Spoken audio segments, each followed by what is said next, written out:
Hi, Matthew. Nice to see you. All right, so quick introduction. Again, my name is Alina. And then for those of you here last week, you already got to know me a little bit. But as mentioned, in the intro, I work in business sales and telecommunications at AT&T. And then I was being mentored by Elaine for about a year, all the way since college. So I'll quickly let James introduce himself before we get into it. Yep.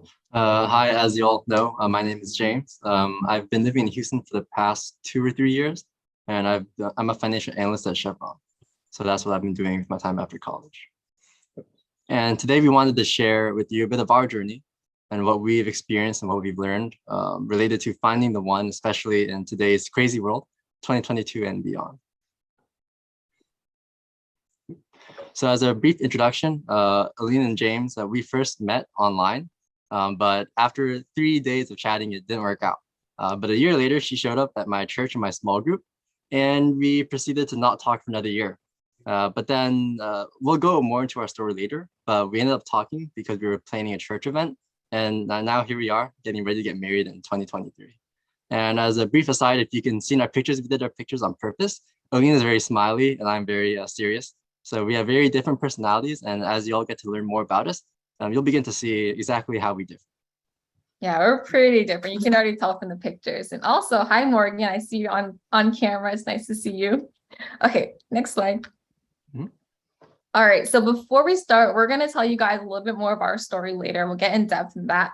But before we do that, I want to get to know you guys a little bit and what you guys think about relationships. So put in the chat box a mainstream celebrity couple that stands out to you. It can be either a couple that you like or someone that you really dislike. Celebrity couple, you're like, oh, I want to be just like them, or someone where you say, I don't know about them. And then put in the chat as well what makes them stand out.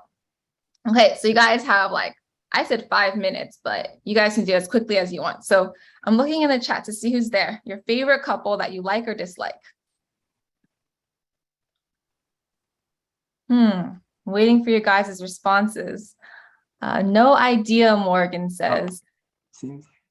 There's 2 Obamas on the slides and Scarlett Johansson, Colin Jost. Yes, Justin says, IDK. Does anyone have any favorite celebrity couples? You guys know this TikTok couple at the very top? I think they just started a TV show, the D'Amelios. I've never seen any of their stuff, but I heard they're really famous. So someone said they like their mom and dad. Oh, that's really sweet.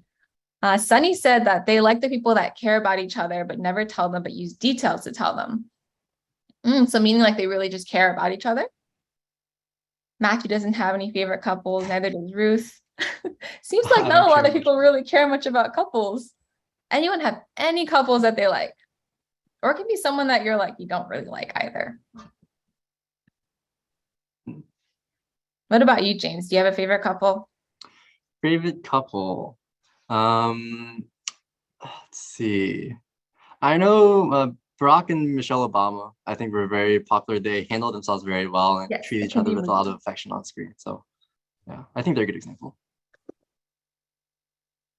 Yeah, I think they're a pretty nice couple in the media because they're displayed as very caring, Jennifer said, dramatic couples who think everything revolves around them are the ones I don't like. Yeah, we can see that, especially in the movie industry. Did you have one, Morgan, that you're thinking about movie-wise? The Harry Potter couples. Morgan, why do you like the Harry Potter couples? You can jump on mic if you want.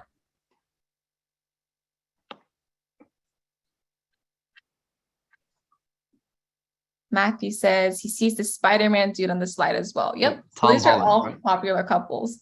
All right, so I won't spend too much time on this, but the reason I asked you guys is because, in media and TV nowadays, we see so many different couples, and whether you guys care about them or not, they tend to have something that really stands up about them, or the movies and media will tell us this is what relationships are supposed to be like.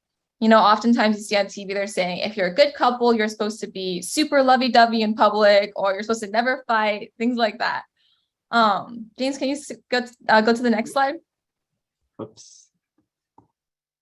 So we're going to go really quickly before we dive into our story, talk about things that James and I saw in the movies and in media about relationships before we started dating, before we met each other. maybe some things that maybe lies or thoughts that we had about relationships growing up from media. And maybe you guys might be able to relate to some of them. Okay, so the first one I'm going to take. So the first one that we often hear in movies and media is that happiness is the goal of a relationship. You guys have heard of a lot of Disney movies, right? I'm sure you guys have watched Disney movies when you're little. Oftentimes, the message is that happily ever after. You know, you watch the end of the movie, there's Cinderella and the prince, and there's a lot of sparkles, and everybody goes off into the sunset, and it's like a happily ever after story. And then basically that's the end. You know, they lived happily ever after. Then nowadays you have also the opposite extreme where people have that happily never after. A lot of modern relationships, you see some people are not even for marriage anymore because they say that, you know, I just want to be happy in the relationship. If I'm not happy, then I'm going to leave. You know, they have that mentality as well. So there's kind of like those two extremes going on. Either you believe that it's going to be happy in the end, or you believe that it just maybe will not be happy. But ultimately, they feel like the goal of the relationship is just to be happy. Another thing that secular media or culture often tells us is that, you know, as a single person, what I do only affects me. You know, here are some bullet points, some common phrases such as, I'm not married yet, and I need dating experience. So since I'm single, it's not a big deal. Or the second bullet point is along the lines of, it's my business only, and I can figure it out on my own. So here you see the world tries to push the idea that being an individual, that we are by ourselves in our decision-making process, and we aren't accountable or responsible for our decisions and how they affect other people.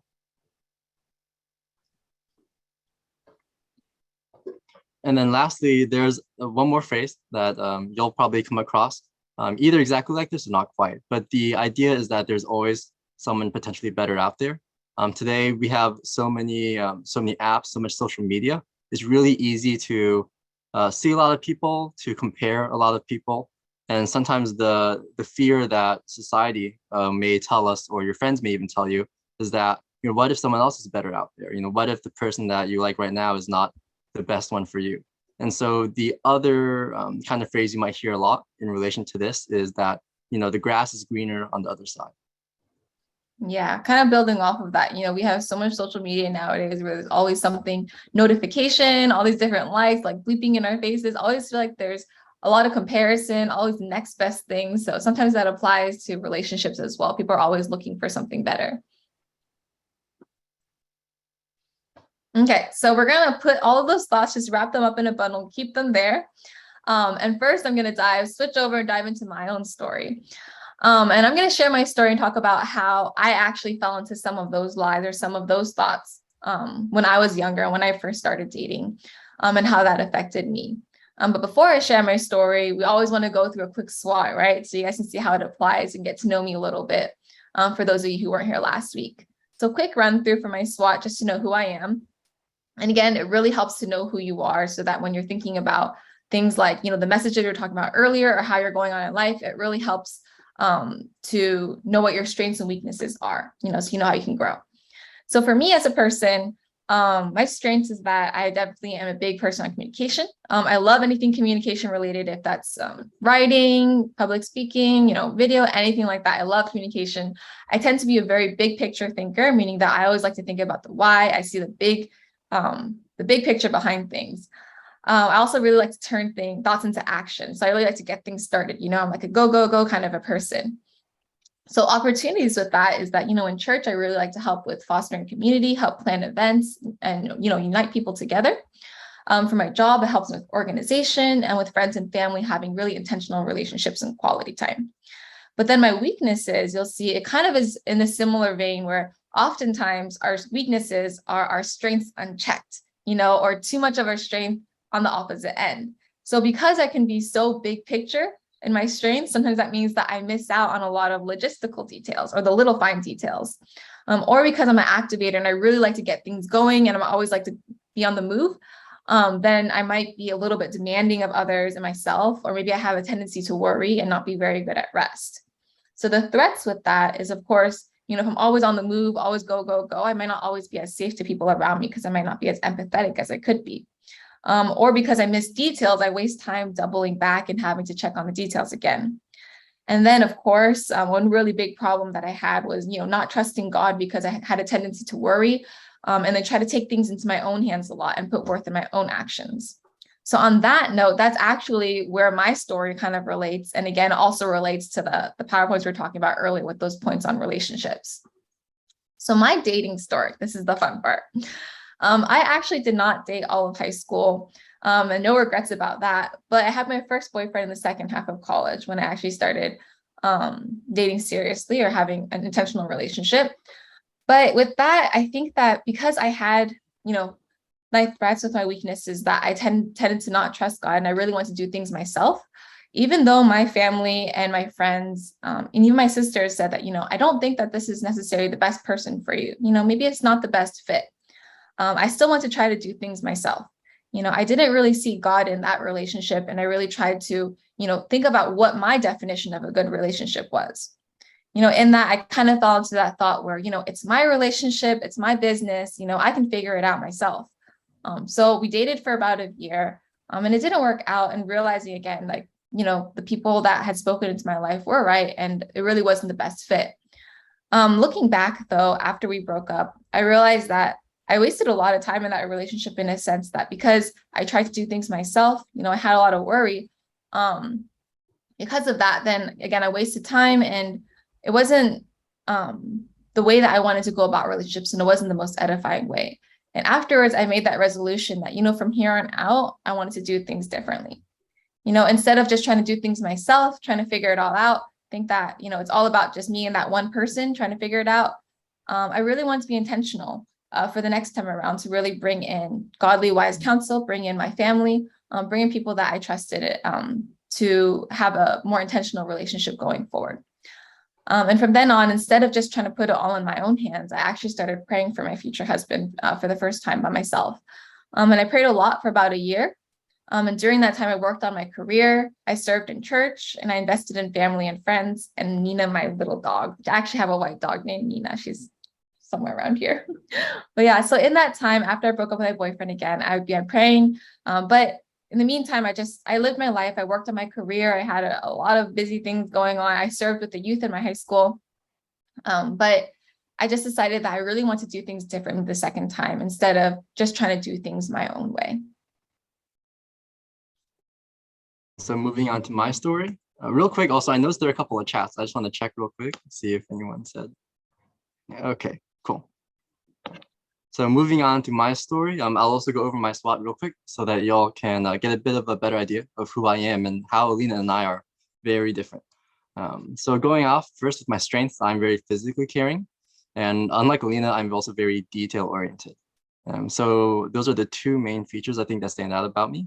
And in terms of opportunities, when it comes to acts of service, when it comes to caring for people, I'm very physically nurturing.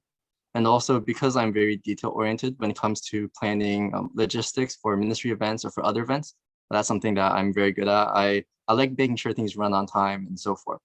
But some of the weaknesses that come from my strengths is because I'm very physically caring and I grew up in a family that cares very physically. Being emotionally caring and emotionally nurturing is something that I've had to learn a lot of, especially being with Alina. She's definitely pushed me to learn how to think more emotionally in a healthy way.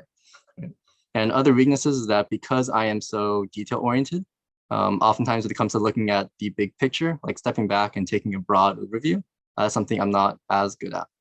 And so some threats that come with it is that at the bottom, you can see I get stuck in details.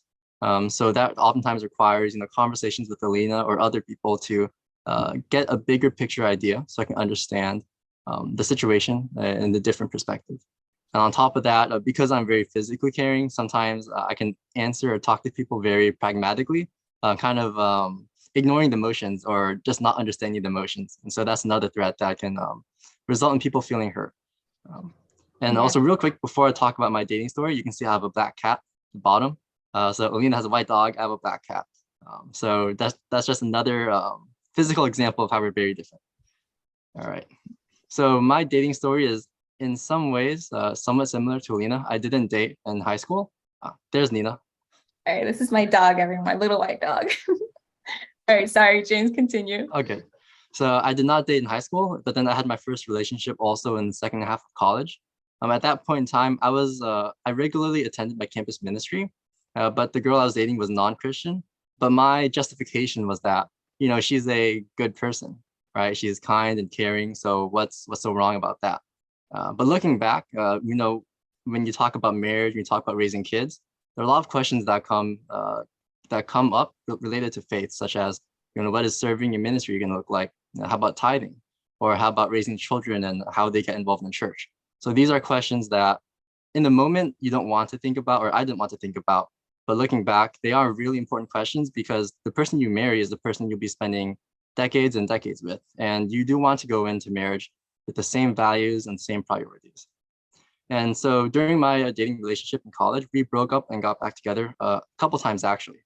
And each time friends on both sides and even occasionally my parents were like, it does not feel like a good fit. Feels like something's a bit wrong. But like Alina, I figured, I can make it work. It's my responsibility. And so I'm going to continue trying. But after 1.5 years, I think I realized, through the conversations that we were having and how things were going, I kind of realized that, hey, what my friends and what my parents had been saying all along was correct. So that's a long learning process, but I think it's important for me to understand that the feedback from your loved ones, from your wise parents and people who love God, like it does have a lot of weight, and it is important to listen. Yeah. And before we jump into our story again, I just want to point out James has a black cat. I have a white dog. James has a black Honda. I have a white Honda. James works in finance. I work in sales. So I'm not great at math, but James is not as great at communication. So we're on the opposite spectrum. So it's funny how that works out.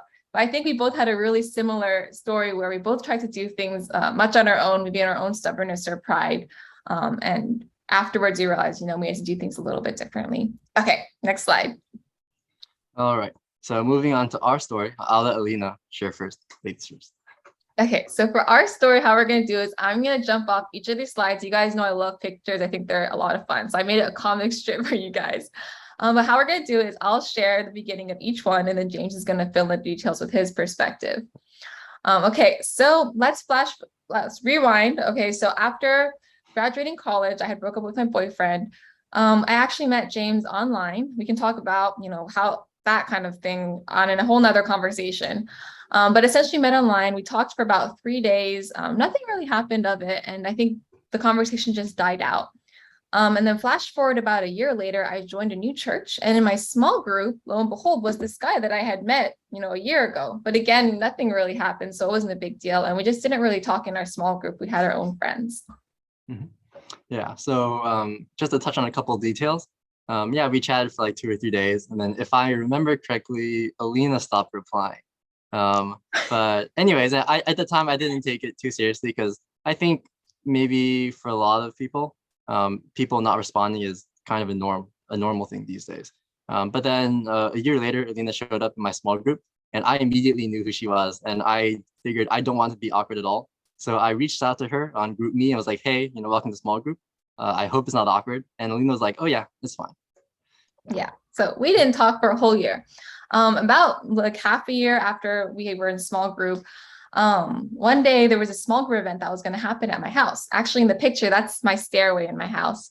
And my small group leader, he's the guy on the very left on the bottom of the stairs. He asked me to plan the event, and he actually asked James to help me plan it. I think he just randomly asked someone because James is really good at planning things. And through that, we started talking and then messaging back and forth to plan for the event. But we actually had some really good conversations in between. And then the day after the event, I actually was planning on trying out this new exercise class. And I jokingly asked James, hey, do you want to come with me? I think it was a Pilates class. So I didn't say yes because he's a guy. And like, what guy wants to do Pilates? But he actually said, okay. And not only did he say, okay, he sent me a restaurant to go to afterwards. And it was a really fancy restaurant. And I was like, James, we're going to go to an exercise class. I'm going to be all gross. I don't want to go to this fancy restaurant afterwards. So I was like, no, maybe next time. But after the exercise class happened, it was just nothing really special, just, fun. I was still hungry. So we actually went and got fried chicken and ice cream instead. But when we went, he bought me so many different flavors. Like he was really trying to be generous there. And I was like, wow, what a really nice guy. And it was really good ice cream. And we actually had a late conversation. And then I went home for work and whatnot. But after that, we actually just started talking a lot more. And before I go into more of the story, James, you want to fill in anything? Yeah, one thing that I liked a lot about getting to know Alina was, our task at hand was to, serve, to be able to plan out an event for a small group. And because of that, I think God brought us together to be able to have a conversation on a common goal. And on top of that, we didn't just talk about small group or planning an event. We talked about each other's family, movie, foods. And unlike when we met online, the conversations were very long, a lot of text back and forth. And so even from the get-go, I feel like from talking about family to friends, our conversations were like deep and meaningful. And that's something that stood out to me a lot. All right. And yeah, just to add to that, when we were online, just a quick touch and go, there was no commonality, but it was really cool when we met in small group. We were actually serving together. We had that common spirituality point, both of us serving God. And so with that, then we actually had a really strong, foundation and something to talk about. And then the conversation started going really deep and really meaningful. So then after we started hanging out a little bit, things about after a couple of weeks, James, or about a month, James started talking about, potentially having a intentional relationship with the pursuit of marriage. And I just want to clarify, we used the word dating when we were talking about it, but when we actually, what we're actually doing was really more so courtship, as Elaine described, which is a relationship with the intentional pursuit of marriage. Doesn't mean that we have to get married, but it means that we have that intention in mind and want to be intentional about it. So dating sometimes can nowadays just mean like two people being together for a period of time. But for us, it was really courtship. And for me, before we had this intentional relationship, I let James know, about my past history, how I really didn't want to just, date to date. And I really wanted to do things differently this time. Instead of just having my own little bubble and trying to do things my own way, I really wanted to involve my community because I really saw the benefit of that. And I want to clarify you guys again, I'm not just saying, must be your parents within everything. But for me, because my parents happen to be people that really love God, they really love me and know me very well, and they're very wise. So I trusted them a lot. And I realized that it would be really good to bring them in. I didn't just bring them in, though. I also talked about with my mentor a little bit, Elaine, and I also talked about with my church mentors as well, who is the pastor's wife. And through that, I told James, before we really start dating, I actually want to have a conversation with my parents. I wasn't just joking around. I was going to be serious. I didn't want to just have, just date to date. So before we had that intentional conversation, we hung out a lot at my house and he got to know my parents a little bit. And it was not awkward or it wasn't, weird or anything like that. They actually just got along very nicely. My dad loves to cook and so does James. So you can see in the photo, both of them, they were cooking dinner for us one day. They kind of look alike a little bit if you think about it. But so they really got to know each other on a nice casual setting. And after talking with their parents, they gave us a green light. My sisters liked him, people around us gave green light as well. And it wasn't just anyone that I asked again, but, people that loved me, loved God with similar values. That I trusted. So then we started having that intentional relationship. And James, want to add anything? Yeah, something I did want to add was maybe especially in today's culture, the idea of hanging out with the future in-laws might seem a bit weird or normal. But the way I approached it was really Alina's family knows her best. And of course, her family loves her and cares about her. So it's also my responsibility to get to know her family as well, so that her family can get to know me. And I can also get to know her and her family as well. I think long run, when you get married, the way we're raised, our family background, our parents, it does influence us a lot. And so it is important to get to know your future in-laws, to get to know your future family, because they are going to be a big part of your life, whether directly or through your spouse. So that's something I did want to point out as well. And also for me, another thing that was important for me is that Alina expressed that it was important that her family got to know me, that they approved and that they had a solid opinion. And I care about Alina. I cared about her feeling sure about it. And so for me to have her parents be able to be involved and to give her feedback was something that mattered to her. And so it mattered to me as well. Mm-hmm. So after that, we started having that intentional relationship a few months after we first had that event. After one of my mentorship sessions with Elaine, actually, I was talking with James and telling him all about the session. And I asked James, do you have a mentor? And James didn't. That was the first time he really thought about having a mentor for himself. So we had a conversation about it. And he asked our local pastor to start being his mentor, and they started meeting bi-weekly. And he actually also started being mentored by my dad, who's also a pastor, so it works out. And again, for my dad, it's because not just because he's my dad, but because he's someone that loves God, and really cared about James as a person and his growth as well. So they had a good friendship and relationship too. And then from that, James and I both started to grow individually with our mentors and our own relationships with God and together. Something I want to add was I grew up in College Station, so it was a small family church, and I'd never been mentored before, never really heard the word mentor much in my church community. So to be mentored was something that was a very new experience. But I also knew that being able to step out of my comfort zone to embrace something new and different in the pursuit of God, to be intentional about how I focus on my relationship with God was something that was important. Moving forward, that I could grow and continue to love Him more as well. Mm-hmm. All right, now jump to slide 5. We took this picture just for you guys because we were trying to, how can we demonstrate that things were not always rosy, with every relationship. So in slide 5, we're trying to look upset, but in reality, James and I have had a lot of conflict, which is not a bad thing. We'll talk about it later. But we have very different personality types, and we have our humanness and our sinfulness, so there were definitely some big downs, some big lows, and some highs as well. But in those lows, we were actually very, very thankful that we had the mentors that we had and the community that we had. So all of the mentorship, the community we had set up before, it really helped us during those lows, because they were the ones that kept us accountable. And they're the ones that helped us with learning how to deal with the conflict as well. So it wasn't just us two together in our own little bubble relationship, but we were able to have people that loved us, loved God with similar values, and spoke into our lives during those times. So unlike last time where I had my pride and I really wanted to keep things to myself and figure it out myself, this time it was a lot about learning to be humble, learning to put down that pride and be able to admit, I don't have all the answers. There's a lot of things I don't understand. To be able to ask for help when we needed it, and we're really thankful that we did have that community to surround us during those really difficult times. Yeah, something I would like to add as well is I think initially sometimes conflict, it scares me, scares us, and it might scare y'all too. But I think our God is very powerful, and He's able to turn even the worst situations into positive situations. And the biggest thing I think that we learned and are still learning through our conflict is every time there's conflict or misunderstanding and hurt, it's an opportunity for us to practice forgiving each other, to practice choosing to love each other, choosing to speak gently, as opposed to getting frustrated or getting angry. And so I do see conflict actually as opportunities for both people in the relationship to be challenged, to grow, to treat each other with love, even when it's tough. And I think as we've continued to grow through these conflicts and continue to build our character, that it's actually been a blessing for us. Yeah. So don't be afraid of conflict. I think it's just recognizing that it's an opportunity that God's giving us to challenge ourselves and to grow. Yeah, thanks. All right, and on to slide 6, you can see James and I were actually on stage. We're the two little people in the front. This was actually at a retreat that we helped put together. We were on the planning committee with about 5 other people. It was a huge retreat. There was like 130 people for 4 days. It was a big project. But one thing I think that was really cool about our relationship that I'm very thankful for is that we're able to serve together. And that's actually, if you think about it, how our relationship started. And that's a big part of our relationship today as well.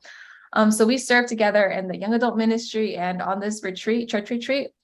But what that meant for our relationship was that a lot of times on Friday nights, instead of going out to the movies or going out to restaurants, we were actually sitting in my living room, typing on the computer for planning for an event. Or we were talking about it with our mentors, trying to learn how to figure things out. But I think this has actually been the biggest blessing. And I don't feel like there was any loss, because through that, we really learned what it meant to put God first in our relationship. Again, we had our humanness, we had our faults, but I think this always helped us stay centered together and remember what mattered together. And just a side tidbit too, when you get married, you're going to be working with that person a lot. So this is in essence also really great marriage training. Mm-hmm. Yeah, I think in the future, whether it's raising kids together, serving together, even starting a business together, like you and your future partner, if God blesses you with one, you and your partner, you are a team. You know, what you do is together and you work together. And so being able to serve together, even in the dating relationship phase, is really a special opportunity to get to understand each other in a way that you wouldn't really get to know each other by watching movies or eating dinners. Yeah, a lot of conflict during that too that we had to work through, but good ones. All right. So after about a year of dating, we talked it over with our mentors, with our families, and we decided that we wanted to move forward to be married. And so on June 3rd, James officially proposed. You can kind of see Nina in the picture. He actually used Nina in the proposal. Fun story. We were having a family photo shoot, and they all knew, I didn't know. James was hiding out in the lake, and then my dad pretended that he lost Nina. And then Nina came out of nowhere, and she had a little ring on her collar, and she ran up to me with the ring, and I was like, wait, what? And then James walked out of the bushes, like it was like so grand with the sun. But it was really cute. And then he actually invited his family to drive up from College Station, and our actual church pastors were there as well. He invited them too. So that was really special to have those community that had walked with us throughout our dating relationship be there at the proposal as well. You can also see Nina in the second picture. She's on the stairs with me. Yeah, I think for us, the decision to get married, we had prayed about it for a long time for God to give us signals, whether it's through family or community, that other people, that they give us the green light, that they also agree, and that it's not just us feeling how we felt. And so ultimately, sometimes the thought of, is he or she the one, it seems scary. But if you pray about it and you seek the wise counsel of godly people around you, people who love you, then I do think God can give you answers, even if maybe it's hard to look at it at first. Yeah. And then my only other tidbit is this is June, so it's really hot. So if you're gonna propose outside, yeah, just be prepared. Yeah, it was hot. You can't see, but we were kind of sweating. All right, and then slide 8, that road going off into the sunset. The story has really just begun. It's not going to be that happily ever after the end. It's really begun in the sense that we have a lot more to grow, a lot more to work through. But this has kind of just been our story together. Now we're going to go into what we've learned and kind of bring it back to the points that we had at the beginning and tie it back to the story. Yep. All right, so again, we talked about this a little bit, but from our story, one of the biggest things that we learned is that our decisions don't really end with us. Back in college, when we first had our relationships, we were thinking, it just only affects myself, whatever I do, who I date, decisions that I make. But now that we're about to be married, and then we're learning what it means that two will really become one, really a lot of the history that I have, all of the hurts that I have, or the things that I work through, James actually deals with it too now. And these are things that we have to work together. And vice versa. So realizing that, if you get married, if that's in your future, that's really whoever you marry, that will really be a big part of your life. And the things that you have, they will also work through with you together, good and the bad. So while you're going through life right now, maybe you're not thinking about relationships at all, or maybe you're dating, or maybe you're just curious. One thing, really good tidbit that I have for you guys is actually a piece of advice that Alina had shared with me when we first started our mentorship. And if you guys were here for a while, I'm sure that you heard it as well. So the golden rule is treat others how you would be treated, right? You guys have heard that growing up. But the diamond rule that Alina introduced me to that I absolutely love is treat others the way that Jesus treated you. So just when you're making decisions right now, this is a really good guiding factor so that you don't have to make as many pitfalls or as many mistakes. It really helps with thinking about the way that I treat anyone now, if I'm going to date them, or if they're just my friend or my coworker, am I treating them the way that Jesus has treated me, with the same kind of love and consideration for them as well. Again, none of us are going to be perfect at it. I know I'm not, but the point is really it's that effort, and it's that heart posture of really wanting to treat others in a way that Jesus treated us, and that really help with as you make decisions now, you won't have as the same kind of regrets as if you just go all over the place and make decisions. All right, next slide. All right, so the next thing we talked about is in reality, what we learned is that happiness is a byproduct, not a goal. And our real goal is to become more like Christ. And especially in a dating and marriage relationship, one important way that we can become more like Christ is in the way that we love each other and also love others as well. And so here on the right, you have this triangle. It's between God, your future significant other, and you. And really, the goal is, both you and your significant other on the bottom. It's to grow towards and move together towards God. And that means to encourage each other in your faith, to continue to hold each other accountable, whether it's reading the Bible or praying or going to church. And additionally, I think that focusing on God, it teaches us to be humble, because even if Alina messes up on something, I messed up on something as well, and both of us, we're not perfect. We're very far from being like Christ, and so it is not my place to blame Alina or to call Alina out, but really is to think, hey, I am not close to Christ at all, and I need to move closer as well. And so this is a common goal that both of y'all can work together. And one last punch point we did want to hit was really, if we're becoming more like Christ, we're learning to love each other better. And I think it's safe to say that when we feel loved, we're happy, right? Or we're joyful. And so really our goal is not to make ourselves happy, but by becoming more like Christ and learning to love better, I can learn to love Alina better. And then Alina will be more joyful. And as Alina learns to love me better, I will be more joyful too. So really the goal is not for us to make ourselves happy, but really to pursue Christ and love like Christ does so that we can help to make each other more joyful as well. Exactly. And the fruit of the Holy Spirit is what? Love, joy, peace, patience. So as I'm learning to become more like Christ and growing, then if there's that patience, there's that love, then of course the happiness is a byproduct, And of course there will be ups and downs, but that's just something that comes from it, that relationship. Okay, so last question, is she or he the one, or even are you the one? Again, this is something that I learned from my mentorship with Elaine, and I love this. So I think this is a really great way to discern God's will when you're making decisions. And so in application, this is how we used it. So is he or she the one in this question? As James and I were thinking about that, before we made that decision to really be engaged and decide to get married, this is actually something that I used in the decision-making process. So first, God's word from the Bible. What does it say? So as we were thinking about it, is this a godly person? Is this a person that I want to be with? I thought about, godly men and women of the Bible. What are the traits that they exemplified? What does God say it means to be a godly person? Are they someone that I can see in that way? And am I someone who's going to be like that as well?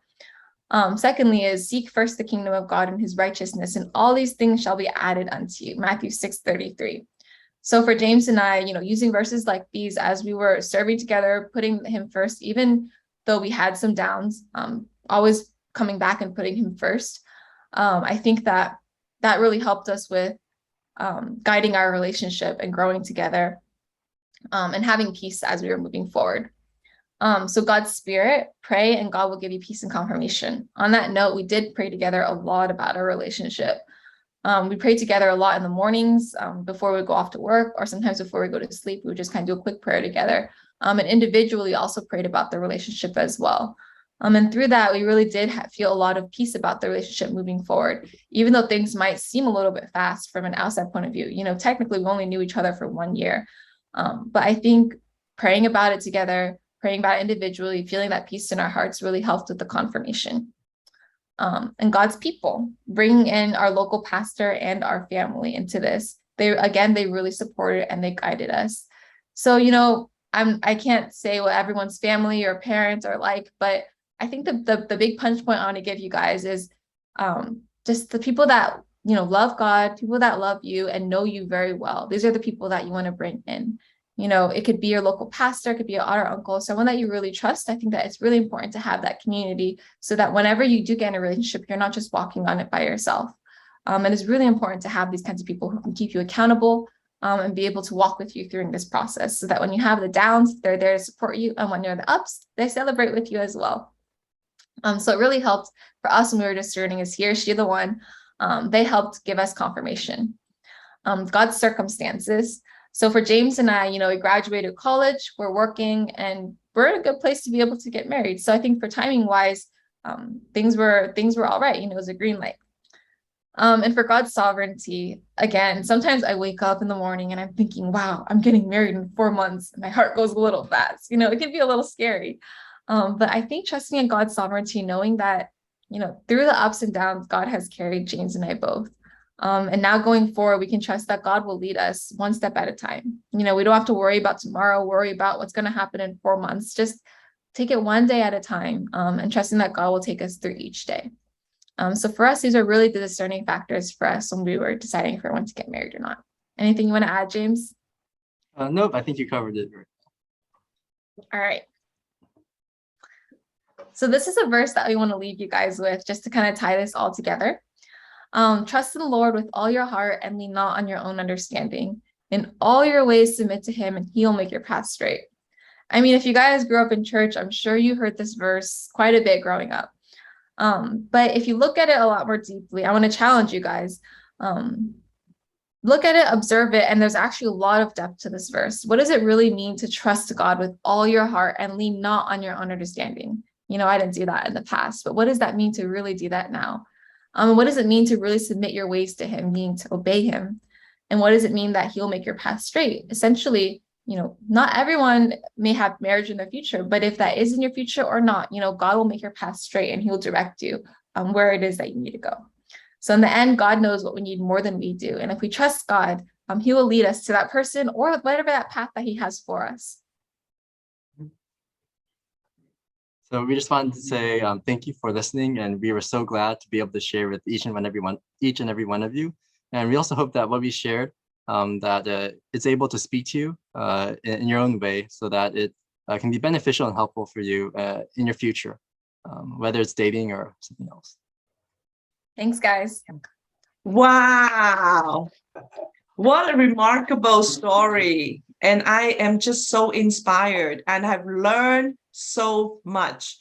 And often I would teach on courtship, and yet you two demonstrate exactly all the life lesson. So I just came up with the acrostic to summarize what I heard. Wow. How the two of you have really practiced this concept of growing together throughout. You grow through before, during, and after your courtship experience. Because I heard the word meanwhile. You didn't just live your life to find that one person. You, meanwhile, live your life serving, enjoying, and growing.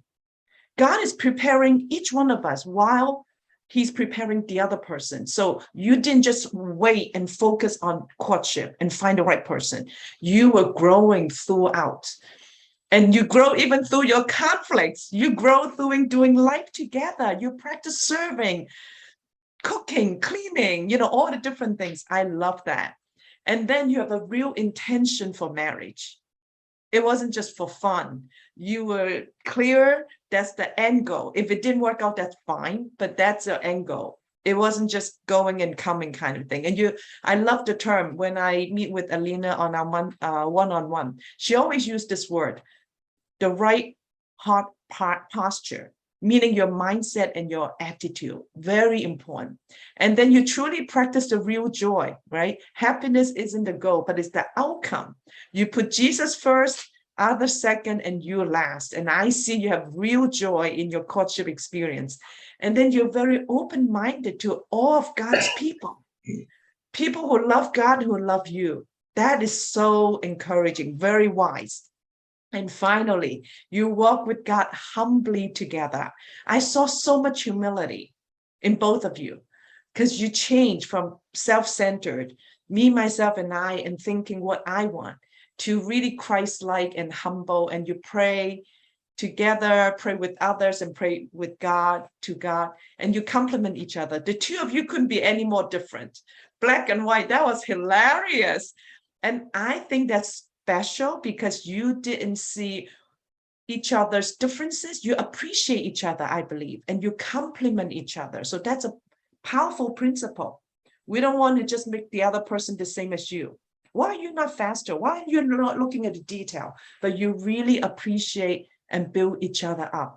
Congratulations. What a beautiful story. Teacher Ming. Yeah, go ahead. Yeah, I'm really happy. I praise the Lord that Elaine brought you come to this presentation. And I think this is pretty much the ideal case, okay, about the couple, starting from dating, then marriage, and then this is just awesome. I think if I can use one word to describe it, it's really it's all about God. It's all about God. But let's begin with the end, okay. The end will be someday, James and Alina's in heaven in front of God. The kingdom of heaven is no marriage. It's only the brother and the sister worship God. and then you play back. So during the marriage, for next 50, 60 years, or even 70 years, the only purpose is to build the quality. Worship God in heaven. And then in heaven, they look at each other and say, praise the Lord, we did our job. So the journey of life on earth, is that right? And then you keep going down, you can find out God's in control anyway. We are God's children. God is not going to let us marry the wrong person. God is not going to do that. So that if you just let it go, relax, and God will let you fall in love with the right person. I'm pretty sure James, a lot of girls around James, okay, and look different. But James picked up Alina. Same thing, Alina. Have a lot of boys around her. Alina picked up James. Maybe the other people even asked Alina, why James? Ask James, why Alina? I said, I don't know. Well, because God's working inside of us to make sure we pick the right one. And my own experience, if the wrong one, God will just stop it. God will just stop it. Okay. So I think that, and the beauty part about this couple is they know God much earlier than most of the people. And they commit to God much earlier than most of the people. And that makes the whole story so much different because it's all God-centered. And I think it becomes a role model for all the youth. You need to commit to God. Think about when they were dating, they were serving God together. Yeah. And if you don't belong to God, you're dating, you're talking about, club, dancing, movie, all the things. Personally, I would prefer serving together while we're dating. Then enjoy all the earth life, while we're dating. So I think this is a beautiful story. So Elaine, we need to record last two sessions. So we're going to play back to all the youth ministry. I think it's such a beautiful role model example for all the youth. Okay. Yeah. Let's praise the Lord. It's just beautiful, awesome story. Great. So we have one question and we're going to close in prayer. When did you feel sure that's the one?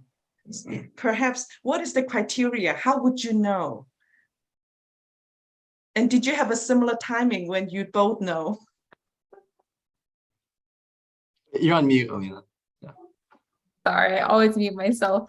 But that's a great question. I'll let James answer as well. But from my perspective, firstly, I think just really using that acrostic or that earlier that we talked about, discerning God's will, God's people, prayer, God's presence, all of that. I think that really helped with us with the confirmation. But in terms of when we really felt sure, I think it was definitely a process. It wasn't like one day we were like, oh, let's just get married. And then we're like, all right, now let's start discerning God's will. It was really, I think, a very long process because there was a lot of conversations that happened in between. I think we would have a lot of communication. And I think that's a really important part of any relationship. Being able to be comfortable talking about the relationship, like we would just be joking around like, hey, we really work really well together. Or, we served together like, wow, that was a lot of fun, processing together. And I think for both of us, at least for me, it really just felt very natural. I think throughout the whole process, it didn't really feel like we were forcing marriage. It didn't feel like I was like forcing a relationship with him. I just knew that I really not only enjoyed time with him, but I felt like I was able to grow and really be able to see myself with this person in the future. So I think that's what really helps. Yeah, I think like Alina, it overall felt very natural. I think she and I both went into this relationship with the same goal. And so it was like walking alongside one another and being able to learn more about each other, especially as we serve together. And so I think it was very natural. And then having, a church pastor, having her parents and having other people around us kind of affirm us and say, y'all are very different, but y'all work well together as a team. It was just another, I would say, like sign from God that this is definitely something that he's calling us to. And I think the other thing was also, after the typical, honeymoon phase where no one can do anything wrong for the first month or two, even during our conflict, I think we both, we were very persistent, very persevering. We didn't give up. And I think the fact that we were both like that gave me a lot of confirmation as well that like, hey, we're in it for the long run for both the good times and the bad times as well. And so that's something that gave me a lot of peace as well. Yeah. Oh, and just to add to that really quickly, Again, you guys are talking really, really appreciate the encouragement as well. But, James and I are both very, very human. And I think that, again, I want to emphasize it really is God's grace that, carried us through, being able to know about if it's the one or being able to grow. Very human, a lot of mistakes, a lot of that human sinfulness, like our own selfishness. But I think it really was the community that we had, the wise mentors, people around us that love God, that loved us, that really helped us with the relationship as well. Sometimes I'd be like, oh, I'm annoyed about this, or James would be like, I'm annoyed about that. But I think because we had those trusted relationships, we're able to talk about it with our mentors, and they actually gave us really good, godly advice to know how to handle those conflicts during those times. Oh, question. Did James become a Christian after dating Alina? Oh, James, you talk about our first date. Yeah. So this is kind of funny. So our first date, I cooked dinner. And then one of the first things I think she asked me was, how's your relationship with God? And that's the first time anyone had ever asked me a question like that before. I grew up in church. My parents are Christian. And so I knew the Bible. I know all those hymns and those old hymn books. So I grew up very much Christian. But I think in terms of, having a mentor, in terms of being intentional about praying, about getting to know God and building community, that's something that I didn't really pursue much. So I was a Christian, but I think, all right. I was a Christian, but I think in terms of taking my faith to the next level, taking it more seriously and being proactive about it, that was something new that I gained from being with Alina. So that's something that I'm very blessed to have. And even I think in my local church pastor, when I talked to him as well, I think his now wife was also the person who asked him how his relationship with God was as well. So I think God can use both you and your future spouse as ways to continue to lead all of us to him as well. So it's definitely an encouraging way to grow your faith. Yeah, it's really important for James to have his own mentor and me to have my own mentors because, and this was something I learned from, again, another mentor, but we don't want to just be relying on each other for growth. We also want to have our own, wisdom communities, be able to speak into our lives, godly men or godly women. Mm-hmm. Ooh, these are getting deep questions. Yep. Do we have time for this? Yeah, sure. Go check. ahead. Okay. How do you handle first with the spiritual leader? I go first? Okay. You can go first. I think, this can definitely go into a much deeper conversation about, what does it mean for someone to be the head of the household or not? The Bible does talk about, men being spiritual leaders, does talk about that. And I think one, again, without going too much in this conversation, but I think one thing we really want to talk about is something that we discuss is, as a person, my strengths tend to be that I'm the communications person. When I walk in a room, I tend to be like, hey, I would get things going. I lead a lot of meetings in my career and job. And then James is more of the introvert, and he does a lot of the finance. He does a lot of the Excel sheets. He makes sure that the structure of the house actually stays together, and I present the house. But I think with that, it may seem like, oh, I'm the one leading, but actually, it's really a team where we complement each other, especially in ministry.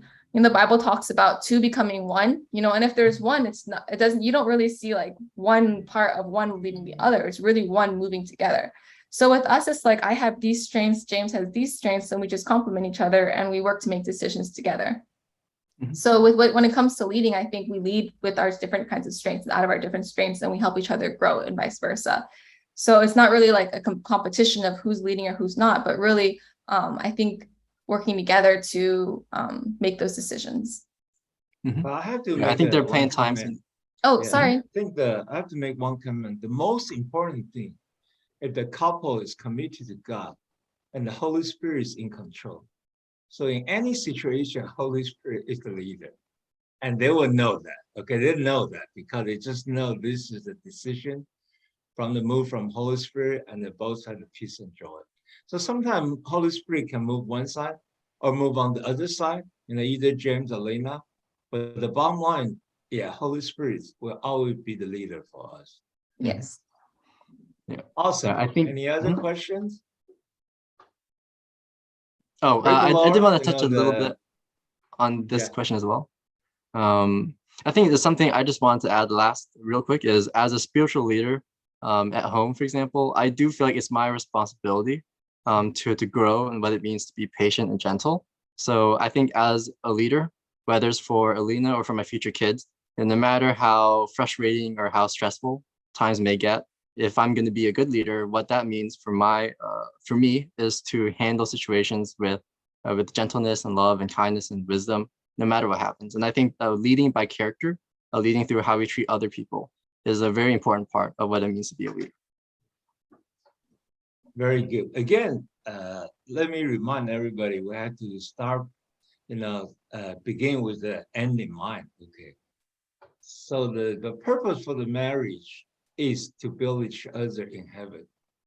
So the Alina loved James because he wants James to be the leader in heaven. And James loved Alina because he wanted Alina to become a very mature leader in heaven also.